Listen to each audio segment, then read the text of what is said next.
Welcome to God words miracles YouTube ఛానల్కు విచ్చేసినందుకు వందనము. ఈరోజు 1 మినిట్ 1 సెంటెన్స్ బైబిల్ రీడింగ్ భాగంలో ఆదికాండము 9వ అధ్యాయము 11వ వచనం నుండి 17వ వచనం వరకు చదువుకో.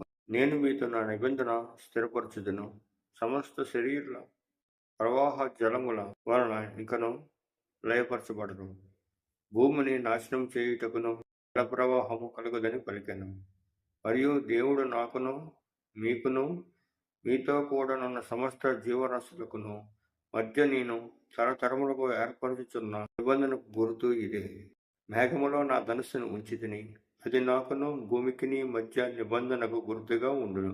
భూమిపైకి నేను మేఘమును రప్పించినప్పుడు ఆ ధనుస్సు మేఘములో కనబడును.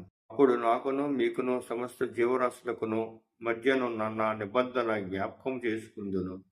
కనుక సమస్త శరీరాలను నాశనం చేయుటకు అలాగ ప్రవాహంగా నీళ్లు రావు. ఆ ధనుస్సు మేఘముల నుండును.